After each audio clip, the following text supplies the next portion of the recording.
ای شاخ گل کی بر تن گل چیده بایم، این نیست و مزدی رنجی منو باغبانیم، این نیست و مزدی رنجی منو باغبانیم، با 100,000 زخم زبان زنده منو، با 100,000 زخم زبان زنده منو، گردون گمان نداشت و این سخت جانیم، گردون گمان نداشت و این سخت جانیم، این نیست مزدی رنجی منو باغبانیم، این نیست مزدی رنجی منو باغبانیم.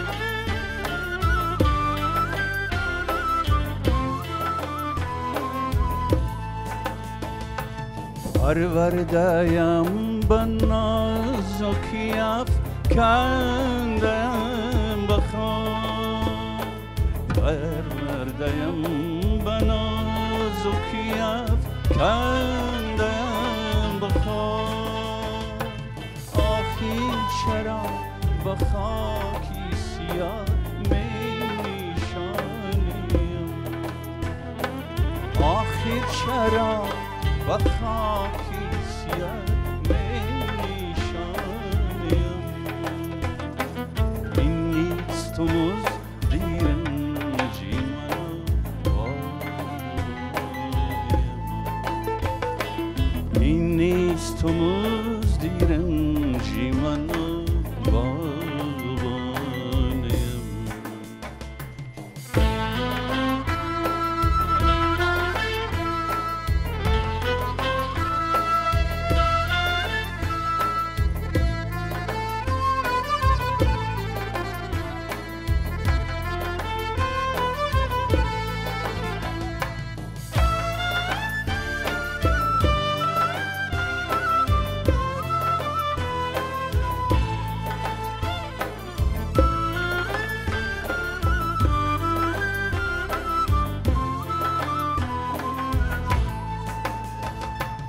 ای لیلی عزیز بیمردم ندیدمت، ای لیلی عزیز بیمردم ندیدمت، بازا که در فراقی تو مجنونی سانیم، بازا که در فراخی تو مجنونی سانیم، این نیست و مزدی رنجی منو باغبانیم، این نیست و مزدی رنجی منو باغبانیم، این نیست مزدی رنجی منو.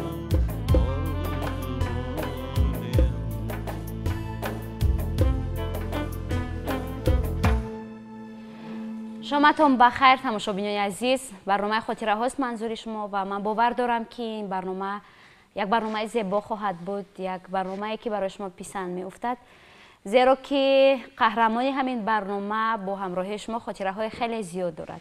من باور دارم که ترانه های او در خاندان همه ما صدا داده است و همه ما زیر نوای ترانه های او یک خاطره‌های خیلی خوب و زیبا هم داریم و اینک او همینجاست در استودیوی ماست و این هنرمندی محبوب و شناختنی هستند عزیز وهابوف.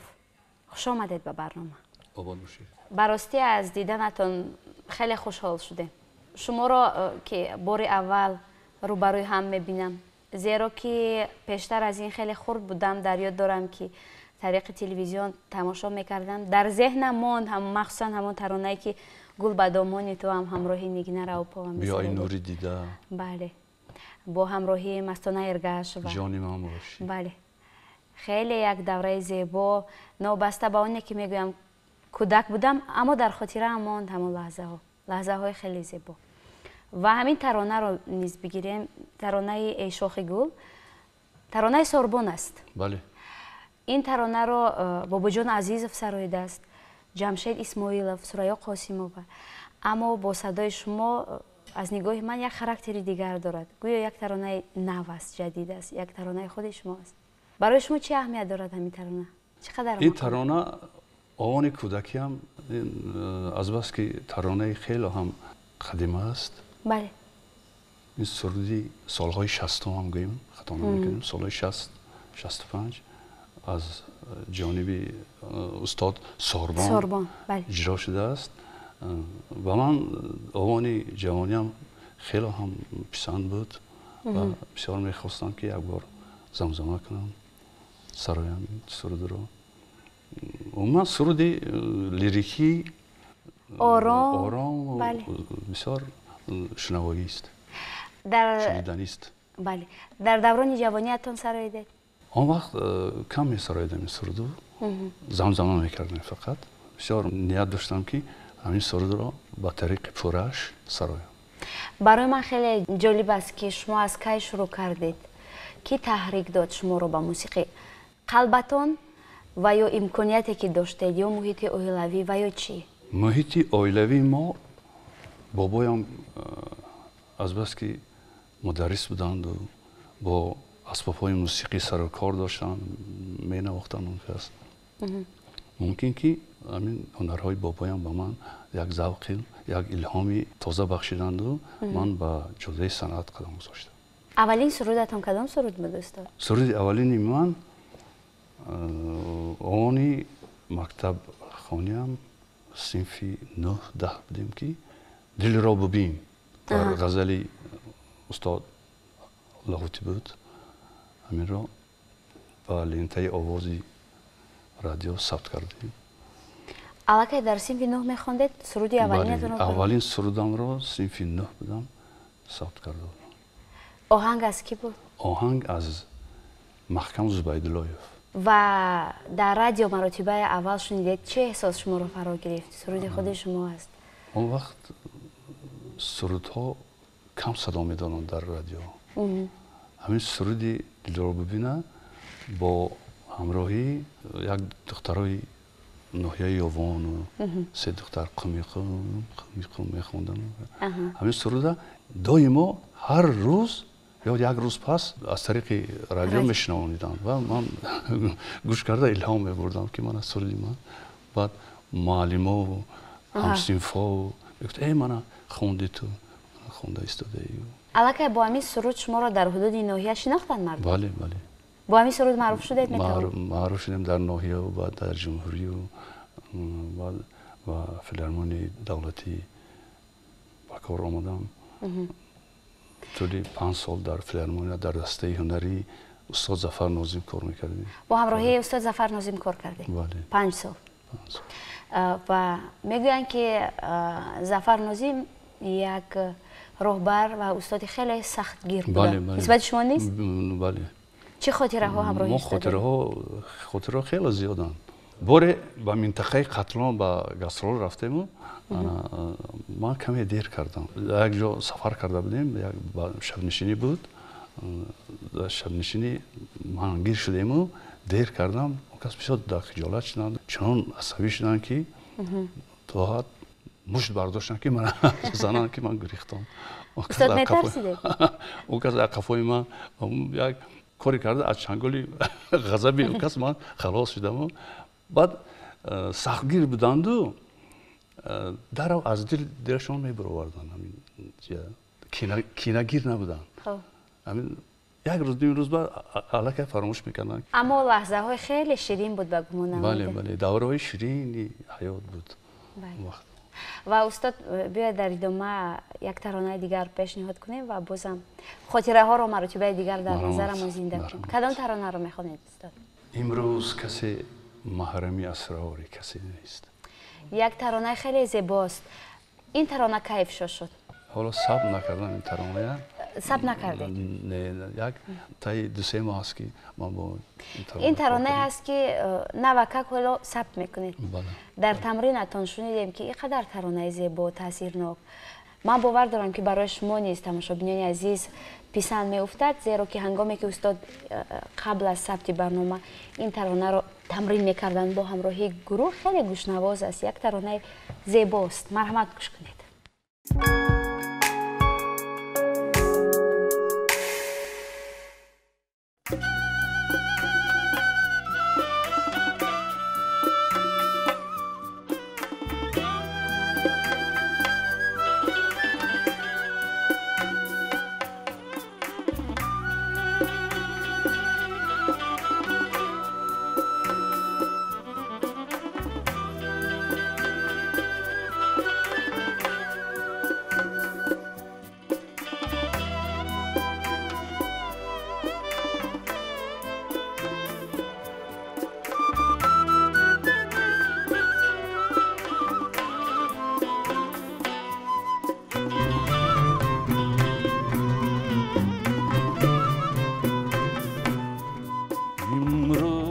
کسی محرمی اسراری کسی نیست امروز کسی محرمی اسراری کسی نیست ما تجربه کردیم کسی یاری کسی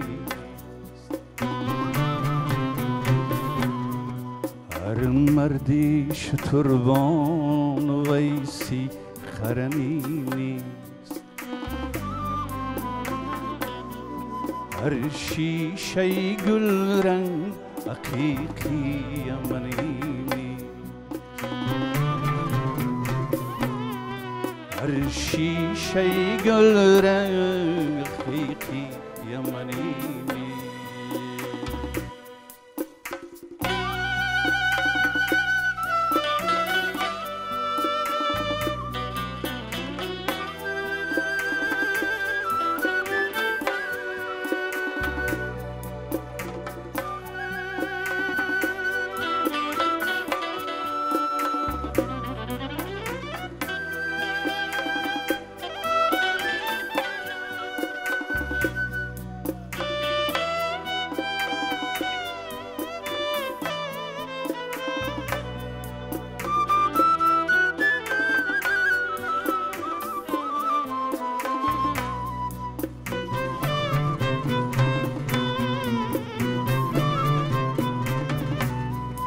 هر سنگ و گل گوهری نایاب نگرده هر احمد و محمود رسولی مدنی می هر سنگ و گل گوهری نایاب نگرده هر احمد و محمود رسولی مدنی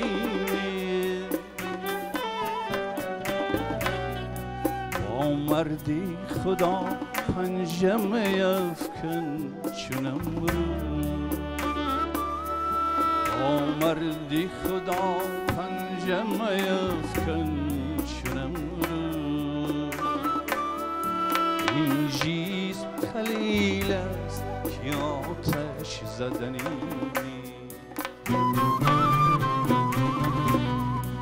این جسم خلیل است که آتش زدنی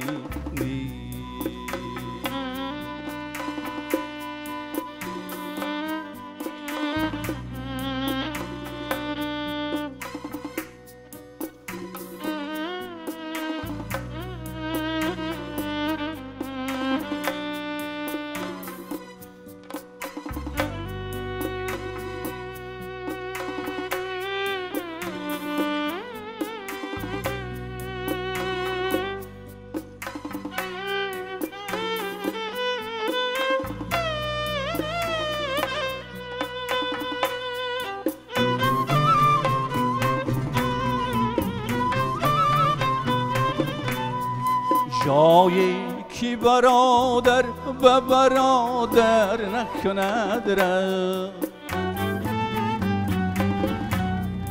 بیگانه برای تو برادر شدنی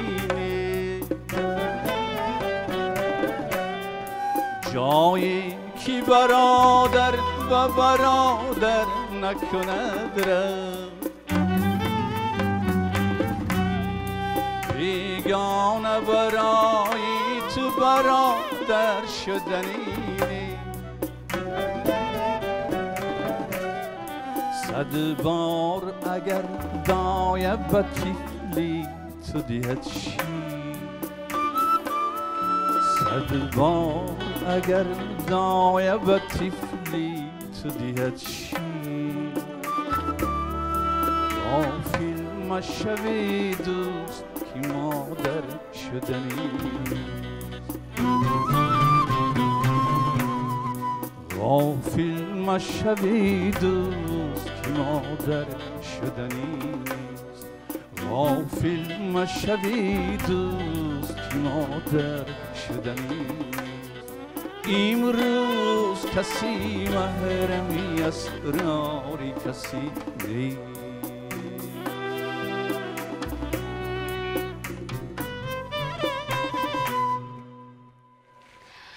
دوستان عزتمند یادداشت میکنیم که شما برنامه خاطره ها را تماشا کرده ایستادید و فعلا در مهمانی ما قرار دارند هنرمندی مردمی کشورمان عزیز وهابوف و باری دیگر شما را به برنامه‌مون خوش آمدید میگویم و اگر خطا نکنم غزل شمسی تبریزی بود استاد.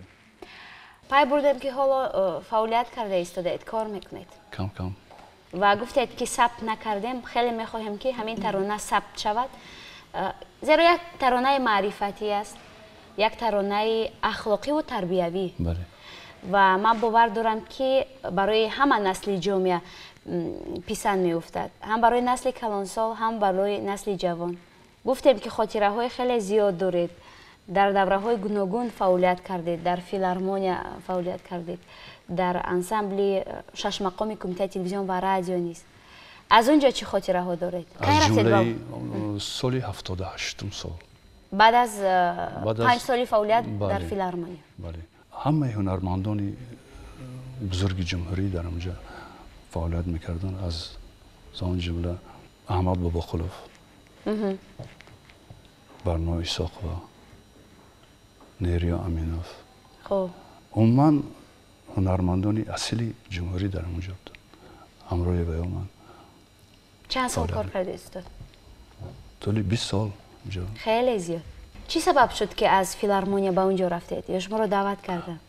ما رو استاد علی جان صالح رهبری بدیعی همون انسامبل مقام خانه بودن خب باره در یک برآمد ما دیدن و تکلیف کردن که بیا با دسته هنری ما بیا بکار و من سخنی کسی رد نکردم قبول کردم و کمیته رادیو تلویزیون با انسامبل شش مقام آمدیم و دری نگذشته انسامبل مقام خانه باز یک گروهی تأسیس شد در اونجا ما فعالیت میکردم سید خل بیلانوف نگینه راوپ و شادروان اکی برات یخشیف عبدالله نظریف همون هنرمندایی که فرض کردیم سبکی جنوب دارن سبکی شرق دارن سبکی شمال نیست شرق دارن همونجا در انسامبل دریا فعالیت میکردیم و تا حالا من انسامبل دریا فعالیت کرده ایستاده است خیلی هم هنرمندان جوان در اونجا فعالیت میکنن من بسیار خوشحالم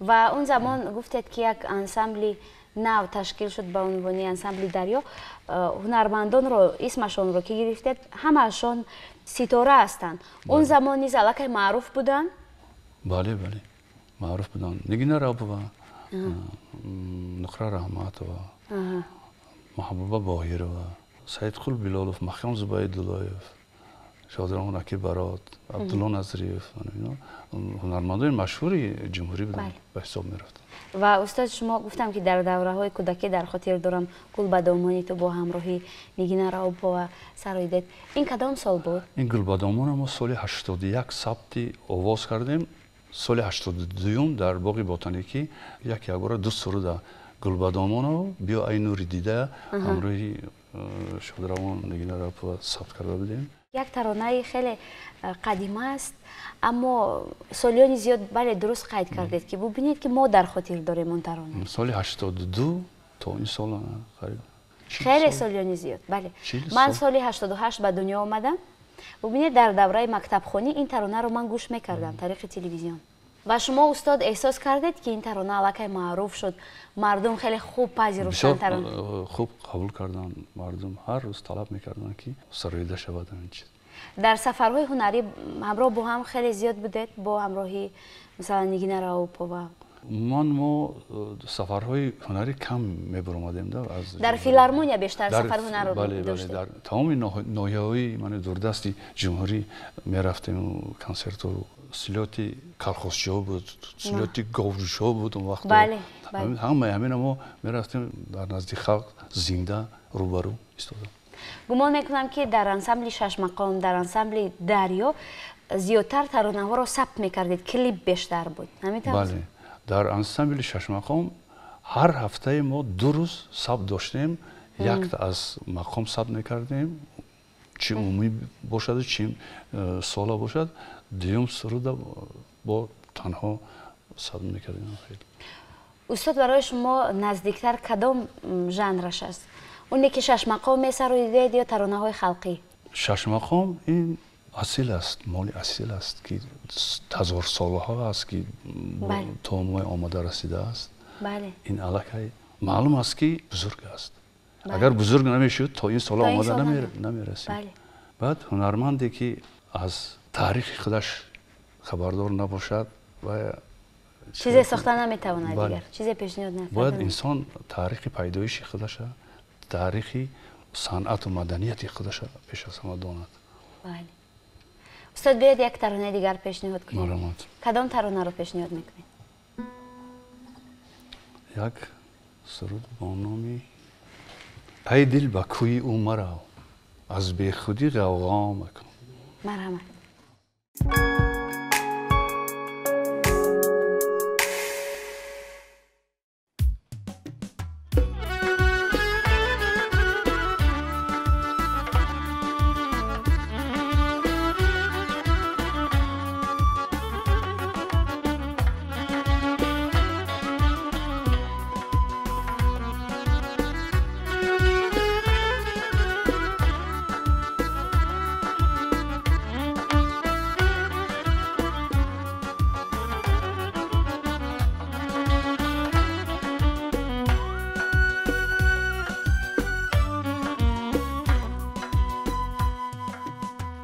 ای دل به کوی مرو،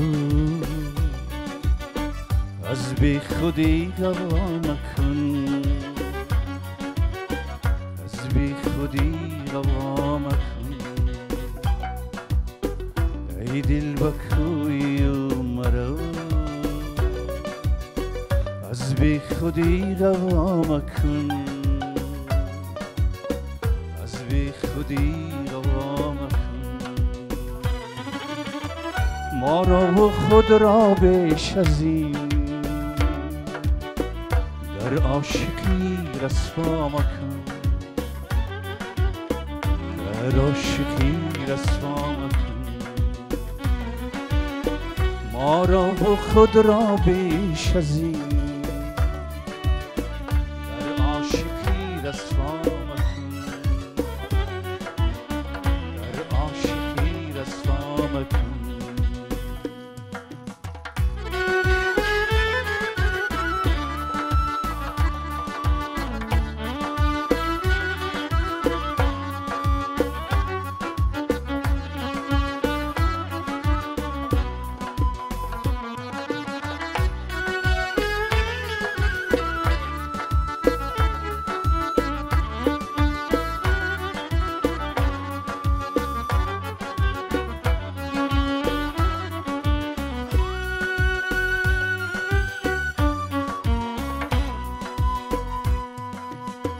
ای اشک سرخ و گرم رو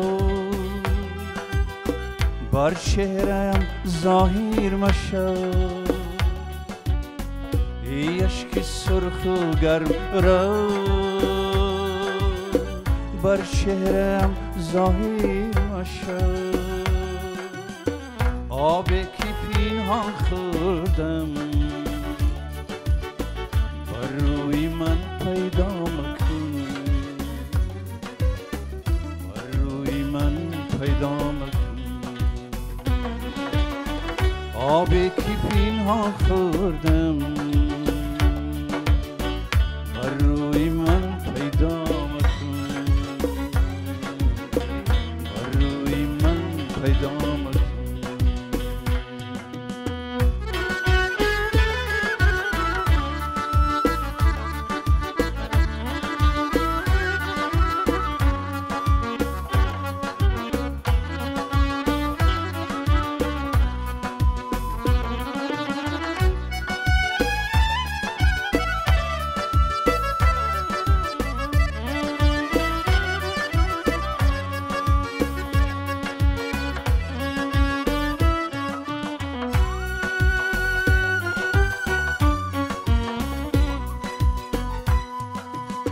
تا چند ناز و سرکشی آخر به جان آمد دلم.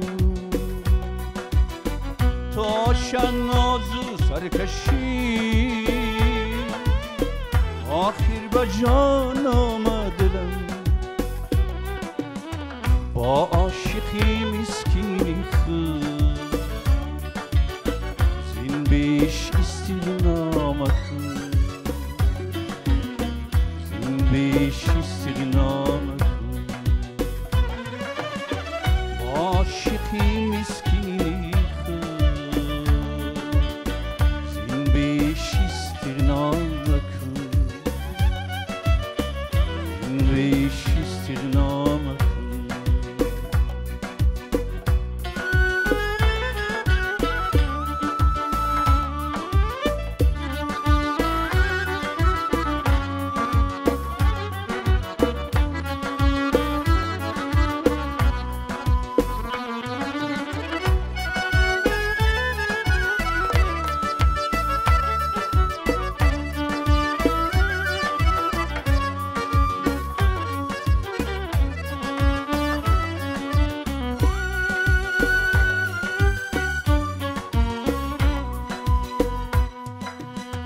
با ابرویی چون ماهی نو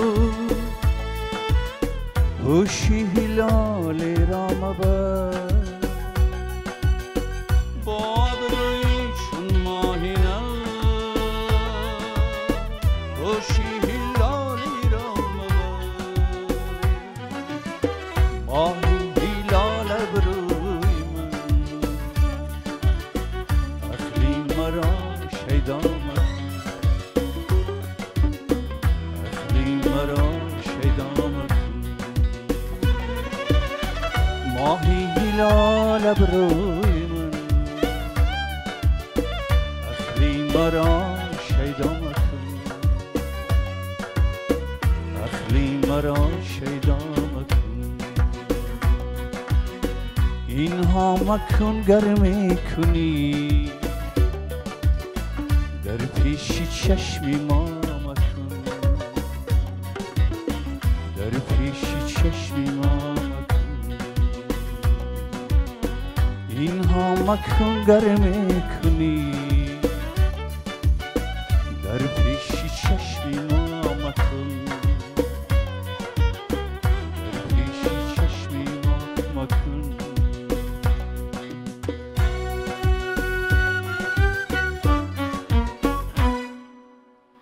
دوستان خوبم، بار دیگر به هر یک شما از دل کشور، از شهر دوشنبه، از تلویزیون سفینه، از برنامه خاطره ها برای شما درود میفرستم و یادآوری میکنم که امروز در برنامه ما قرار دارد آوازخوان معروف کشورمان عزیز و ها به برنامه همان صفا آوردید.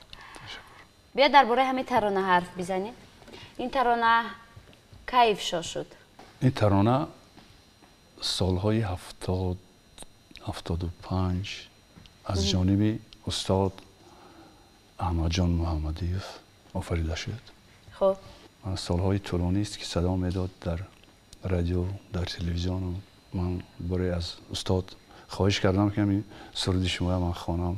چی گفتن؟ به نهایت خرسند شدم، اجازه دادن که سرایم. این غزل هلالی است، در اشعار هلالی سرایده بودم.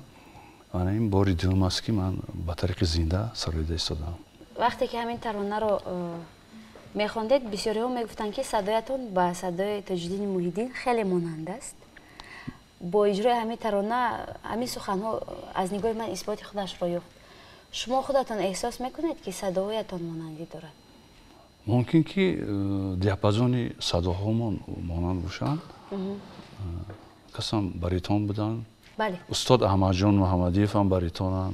انا استاد معروف خوجا بهادرов قسم باریتون بودن. و من آوازهای باریتون نسبت یکدیگر مردم خیال میکنن که با یکدیگر مانندی دارند. از نقطه نظری که از پرده های پست سرایده می شود، اجرا کرده می شود.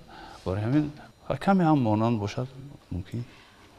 برای ما مثلا شنوندگان عادی این گونه صداها رو صداهای مخملی میگوییم. تشکر.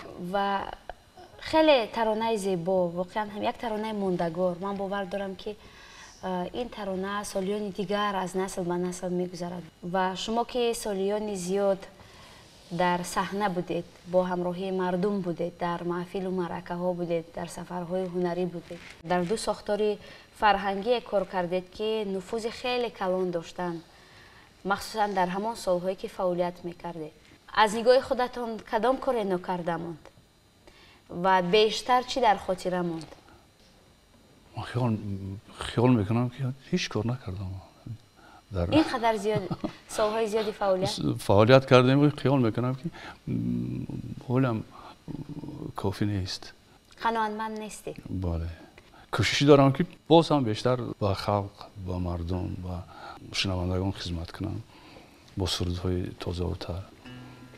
زیرا که مردم صدای شما رو، ترانه های شما رو خیلی زیاد دوست می‌دارن. خوش به حال همان هنرمندی که از یادها فراموش نمی‌شود. گفتیم که همون لحظه ها رو، لحظه های همراهی همکاران بودن رو زیاد یاد میکنید؟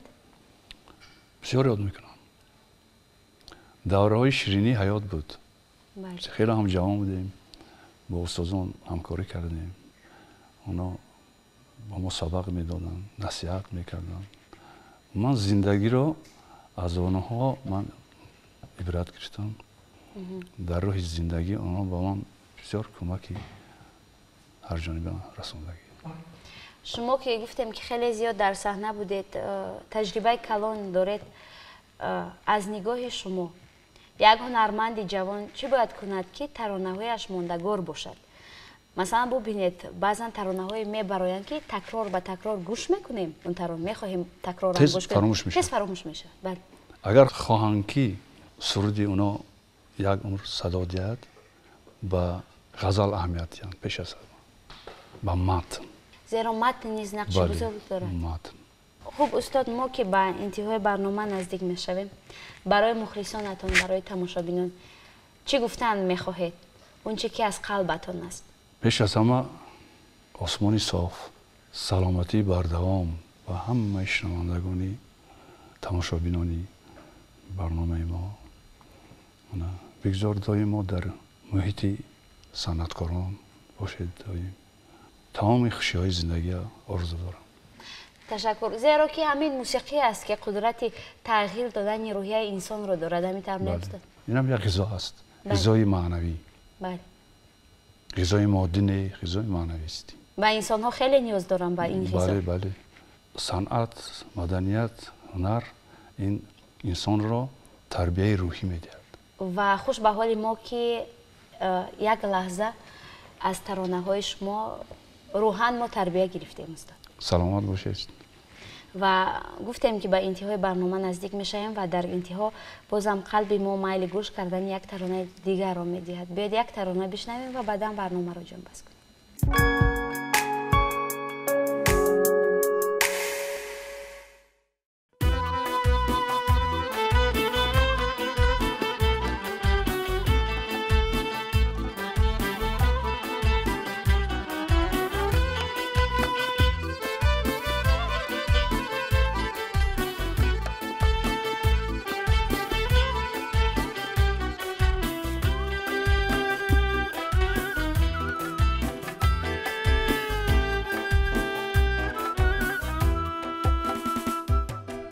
مطربی خوشنوا بگو تازه و تازه نوانه باده دلکشا بجو تازه و تازه نوانه مطربی خوشنوا بگو تازه و تازه نوانه باده دلکشا بجو تازه و تازه نوانه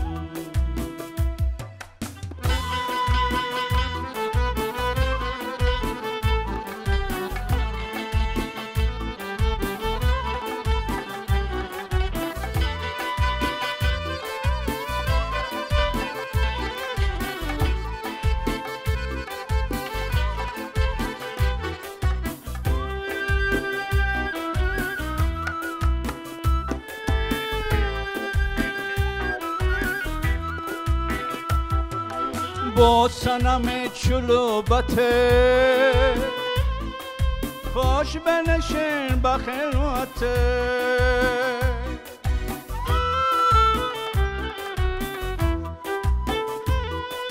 با صنم چلوبته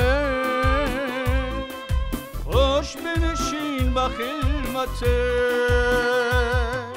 بوسه سیتان بکامزو تازه و تازه نوانه بوسه سیتان بکامزو تازه و تازه نوانه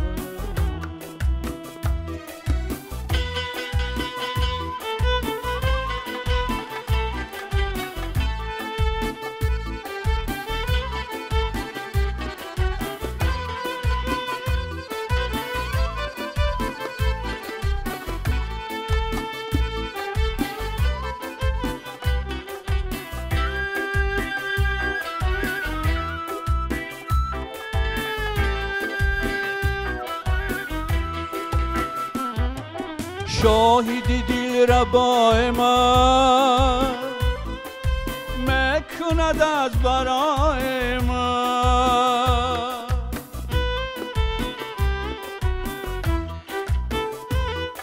شاهدی دل ربای من میکند از برای من نقش و نگاه رو رنگ و بود تازه و تازه نقش نگار رنگ و بود تازه و تازه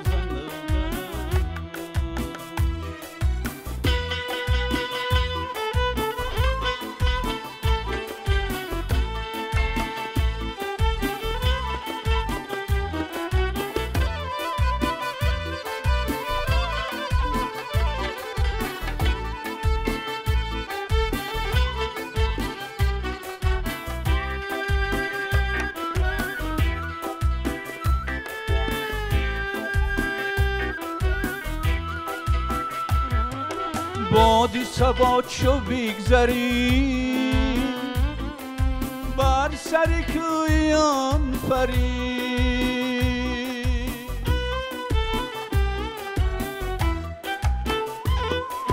بادی صبا چو بگذری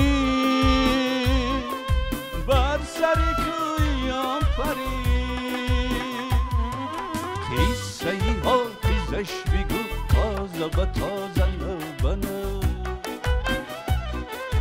قصه ای حافظش بگو تازه و تازه نوانه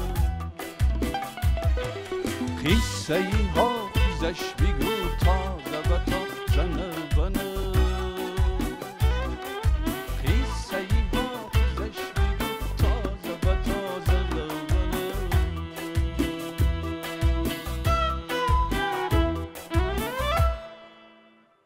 تماشاچیان عزیز، برنامه خاطره ها را منظور شما گردانیدیم با همراهی هنرمند مردمی تاجیکستان عزیز وهابوف و در انتهای برنامه تمنای آن را داریم که بگذار همیشه موسیقی در خاندان شما صدا بدهد.